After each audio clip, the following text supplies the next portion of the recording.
guys, welcome back to my channel. So today we are going to be looking at animals at the safari. So let's go. Through the entire safari. Now this does include children, grown-ups, and anyone in between. Very small children are more than welcome to be seated on a lap so they can have a better view. However, if your child is on your lap, they do have to stay there through the whole safari. That means that there is no trading seats, passing kids around, or standing in laps. And please do not at any time lift anyone into the air or out of the truck, as that does not count as staying fully seated. Make sure to keep your hands and arms inside the vehicle as well and hang on to any loose articles, as it does get a little bumpy out there. Oh, you have a Now, if you do look straight above you, you'll notice your animal spotted guide. That's going to help identify some of the animals that we're going to get to see today. Now, we are going to check out several different ecosystems, but this first one is called the Little Etiri Forest. If you take a look up here to your left, looks like there's already some reddish-brown antelopes up there. These are called the bongos. They're a little hard to see, so hang on. Now, the bongos are considered to be the ghosts of the forest because they are very rarely seen and they're very quiet when maneuvering through the brush. Now, both the male and female bongos have horns, but their horns will lean backwards a little bit to help them better maneuver through the brush. Now, to your right, you may be able to spot an okapi hiding out up there, but she's very hard to see. Now, the first thing people usually notice about the okapi are their striped legs. Now, if you can't quite see them, look at your animal spotting guide. See if you can spot the okapi up there. Now, those stripes may seem a little zebra-ish. However, the okapi is the only living relative to the giraffe. There's a few more bongos up here to your left as well. Look at what was it? The bongos are one of my personal favorites. You saw them? Now, let's see. This is a fairly large watering hole, and animals do tend to congregate towards the water. So let's see what else we can find. Oh, to your left, there's a beautiful black rhino. Oh, and there's another one walking this way as well. This one's a little bit closer, so I'm going to pull up on this side. Now, unfortunately, folks, there are less than 5,000 black rhinos left in the entire world, including captivity. They have no natural predators. This decline is caused by humans, mostly between deforestation and poaching. Now, they are heavily poached for their horns, which are commonly believed to have a medicinal value. However, those horns are made up of the same keratin found in our own hair and fingernails, so please pass that along. To your right-hand side, there's some tan antelopes hiding out in the trees. Those are called the greater kudu. Aw, that's so cute. Take a look at their ears, folks. That's my favorite thing about them. Now, the greater kudu are one of the tallest of the antelopes, reaching over 5 feet tall at the shoulders. Those ones up there were females, but they don't have the same 6-foot-long spiraling horns that the male counterpart has.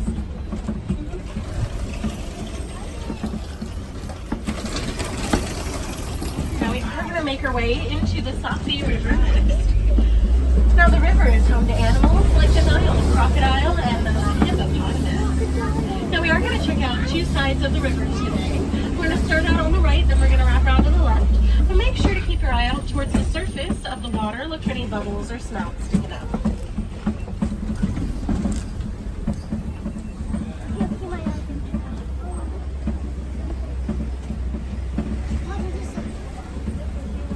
If you take a look down there to your right-hand side, looks like there's a hippo. He's very hard to see, folks. We're going to check out the other side of the river as well if you can't quite see him. It's hard to tell when they're all the way under the water. Make sure to sit down for me, please. Now, the hippopotamus can hold its breath for around 8 minutes at a time. Please don't try that at home. Now, although they can swim, they do prefer just to walk along the bottom of the river. That'll help them conserve energy since they spend most of the day eating and sleeping, which can be exhausting, as you can imagine. If you take a look out there to your left, looks like there's a few more hippos up ahead. And there's quite a few gray creatures out, or these gray and white birds down there. Those are the pink-backed pelicans. Oh, folks, there is, are you ready for this? A baby hippopotamus sleeping on the hill up there. Now, do not be alarmed. You will notice that there are some black birds up there. Those are vultures. They're cleaning him off. They like to hang around hippos, and if you see, he's not pecking the actual hippo, he's picking the dead skin, snails, and bugs off of his skin for an easy meal. Isn't he cute? He's just a little over a year old. And he's already very big. He's already close to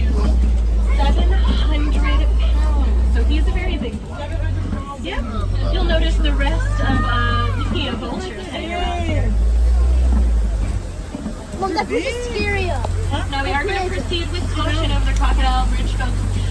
Now, it is an old bridge, so please stay seated.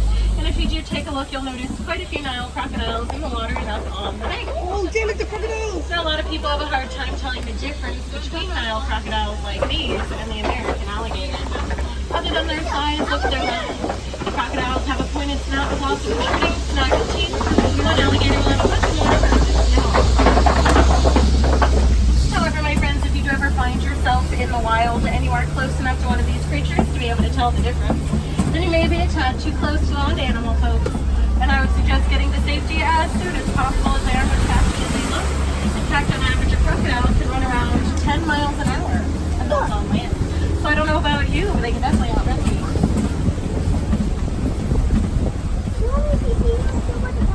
Now we are about to enter the savannah, but first, look up here to your right-hand side of this lovely tree. This is called the baobab tree.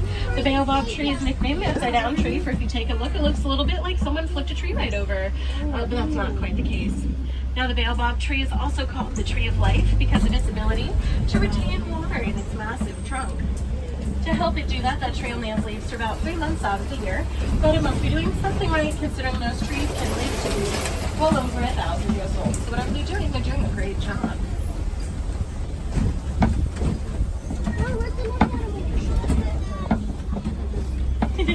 Now here we are in the savannah. Now folks, right now is a wonderful time to be visiting because over the past 10 months there have been not 1, not 2, but 5 giraffes born right here on the reserve. And if you take a look out here to your right, there is a baby giraffe out there. Where? Right there.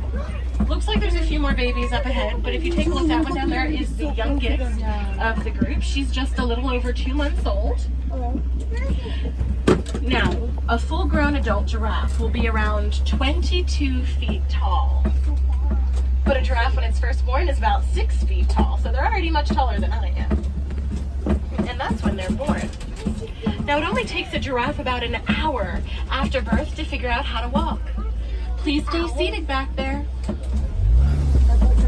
Now, it only takes a giraffe about a day to figure out how to run. And they can run around 40 miles an hour, which is very fast, especially for a baby. Now, no 2 giraffes are exactly alike. Each pattern is as unique as a human fingerprint, so you'll never see 2 with the same pattern. But when you have a group of them together like this, it's called a tower. So this is a tower of giraffes. Now, if you do take a look to your left, you may be able to spot some African wild dogs snoozing up there. They're a little hard to see. They're also called painted dogs because of their lovely fur coat. Now, they are part of the canine family, but they're not quite like our domesticated canine friends we have back at home. Not only are they extremely intelligent, but they're the most successful and the most dangerous predators in Africa, mostly due to their group hunting tactics. But they don't bark like other canines, they squeak. Sounds a little bit like a rubber dog. Not what you would expect from such a fierce predator. Now, all these gray creatures up here to your left, these are the white-bearded wildebeest. Now, the white-bearded wildebeest have one of the largest migrations of land animals in the world, with numbers up to 1.3 million. Now, I have a hard time keeping track of my own family traveling on vacation, so I can't imagine trying to travel with 1.3 million of them. Sounds exhausting. Now, all these reddish-brown structures jutting up out of the ground here, these are all termite mounds. Termite mounds are as hard as concrete. Animals like elephants will use them as a scratching post. Once they are nice and worn down, smaller creatures like the antelopes will use them as a lookout point for any predators that could be on the prowl nearby. Now, that does come in handy since they don't have the same kind of long-necked advantage that, say, a giraffe would have. Now, if you take a look up here to your right, you'll be able to spot 1, 2, 3, 4 of those babies.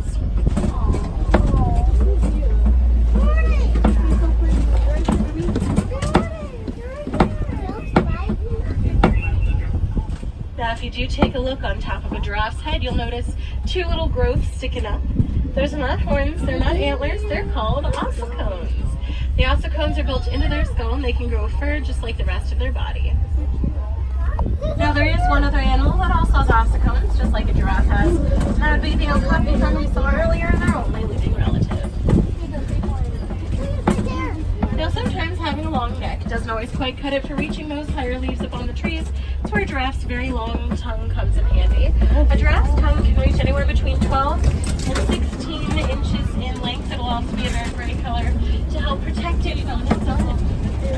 I've never personally been sunburned on my tongue, but I assume it must be very uncomfortable.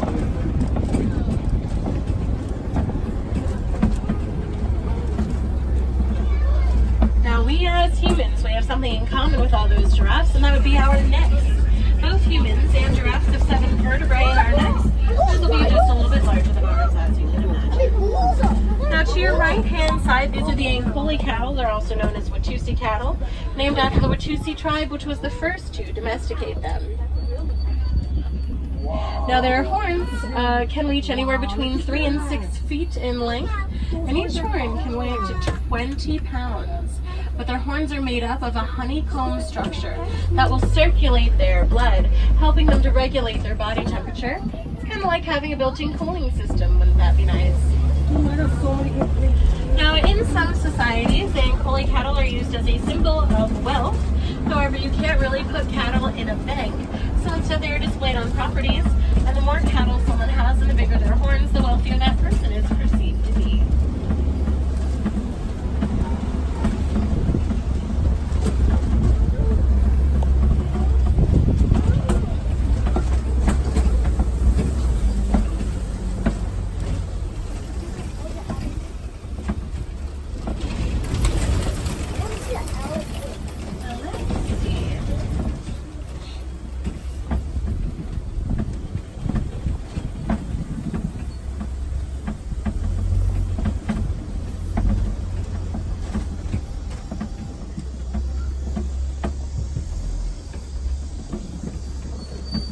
If you take a look out here to your right, you may be able to get a glimpse of an elephant hiding out behind the trees.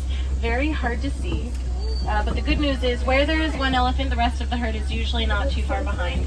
So we are going to keep an eye out for the rest of the herd, see if we can find even more elephants. Right there. A little too hard to see. Now it does look like this road up here is closed. That may have something to do with our elephant friends. We are just going to take this older path down. Maybe a little bit bumpier. Looks like there's just a few potholes, so hang on for a moment.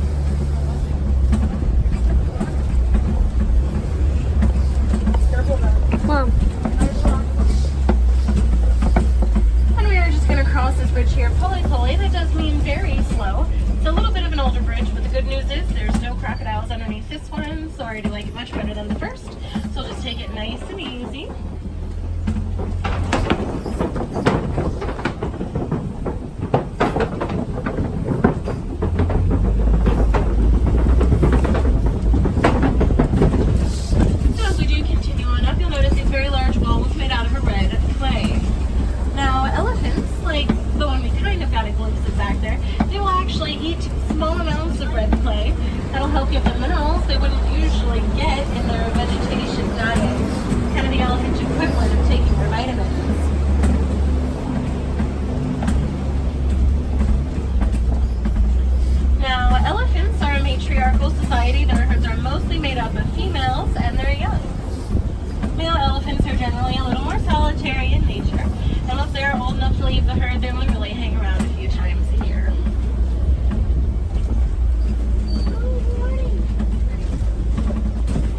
Unfortunately, the wild African elephant population is declining very rapidly every single day.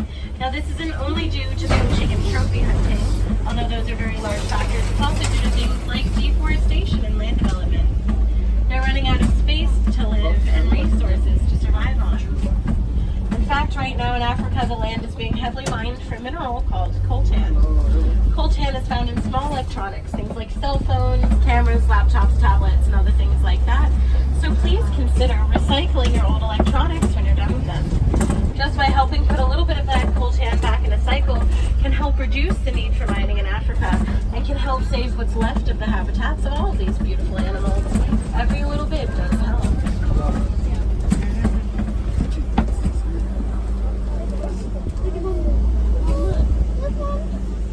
Out here to your left, these are the greater flamingos. The greater flamingos are one of the taller of the flamingo species, reaching around 3 feet tall. Now, when a flamingo is first hatched, hatched, it will be gray and white in coloring. It takes them about a year before they really start to show off that pink plumage, which is caused by the amount of keratin in the food that they eat. Now, flamingos can be found on just about every continent in the world, except for Antarctica, but I don't really blame them for that one. So when you do have a group of flamingos together like this, it is referred to not as a flock, but as a flame, because they are very muddy, but the white rhinos are not actually white in color. They do get their name from a mispronunciation of the Afrikaans word white, which means wide. As a reference, they're very wide rectangular mouths, which are great for grazing. Take a look up here to your right, and they are much wider than that of the black rhino cousin we saw earlier, because a pointed triangular shaped mouth better for pulling leaves off of bushes and trees. Let's get a little bit closer to them. Now they do like to roll around in the mud, not only because it's fun of course, but it will also keep them cool and help protect their skin from the harsh rays of the sun. Now they are severely nearsighted. They heavily rely on their hearing to help them get around. You'll kind of see even right now while they're resting, their ears are kind of moving towards us. So you can tell how far away we are.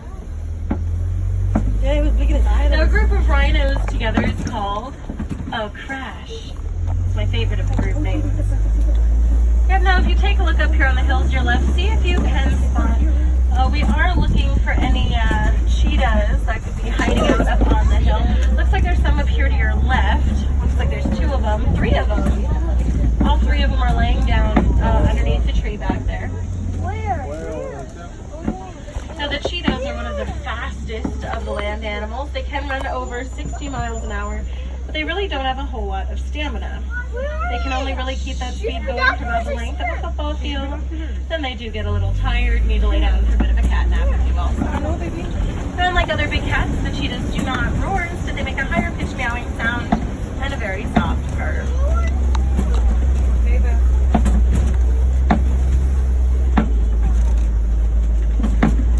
Now this very large rock formation is called a copy. Sometimes we can spot animals like lions up there. However, lions are nocturnal, which means that they do sleep when the sun is up.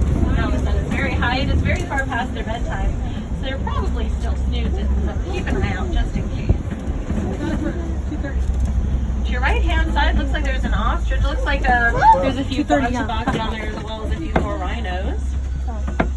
There's actually a point in time where the bontebok just narrowly missed complete extinction. Unfortunately, they are still extinct in the wild. They only exist on reserves like ours and in captivity. So my friends, if you are interested in seeing lions while they are awake and active, I would highly suggest coming back for a nighttime safari. Anytime after the sun goes down is when nocturnal animals like lions and hyenas will be out and about. So make sure to come back and visit us. There's a warthog snoozing to your left.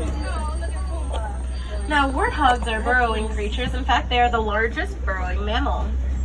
Now, they do actually have 4 tusks. Those tusks are used for digging, as well as for offensive and defensive purposes. That is.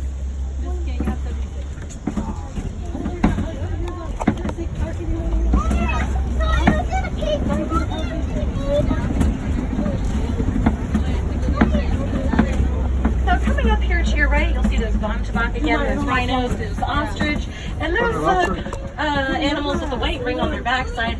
That is called a waterbuck. There's also some ostriches down there as well. Now, the waterbuck actually excrete a strong smelling oil all over their fur. It'll help keep them waterproof and help deter predators. But it is a strong smell if you get a little too close. Now, the ostrich are the largest in the bird family, and they do lay the largest eggs. Those eggs back there can weigh around 3 pounds each, and the shells are strong enough to withstand about 200 pounds of weight on top of them without cracking. However, I would avoid any ostrich eggs if ever found in the wild. His mom is usually somewhere close by. She's very territorial, and they may be flightless birds, but they can run around 35 miles an hour. So if they do lack in flight, they make up for with speed on the land.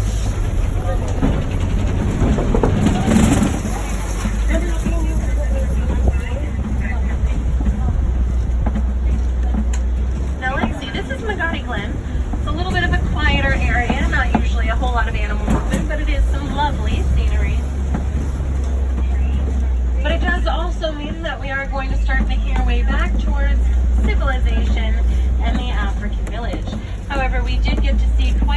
lovely animals today. Did you folks have any favorites that you got to see?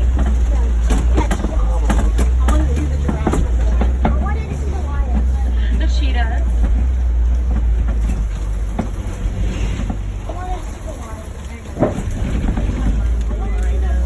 I know it is hard to choose. I do have a soft spot for the bongos we saw in the forest. They're one of my personal favorites.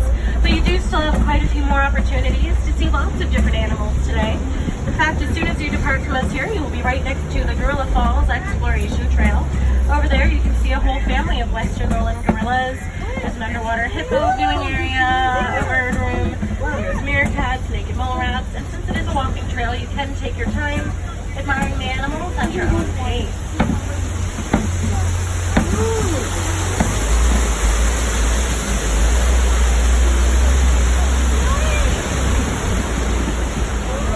Now, if we do have any wilderness explorers on board, you're writing code name Simba1, SIMBA is the number 1. You'll need to know that to get your next badge, which will be on page 15 of the Wilderness Explorer Handbook. So make sure you remember that, folks, Simba1. I will be dropping you off just up ahead, so please gather up your belongings. Make sure to check your pockets to check the floor. It is a little bit of a bumpy ride. We just want to make sure you're not forgetting anything. Now, my friends, here in Harambe Village, we don't like to say goodbye.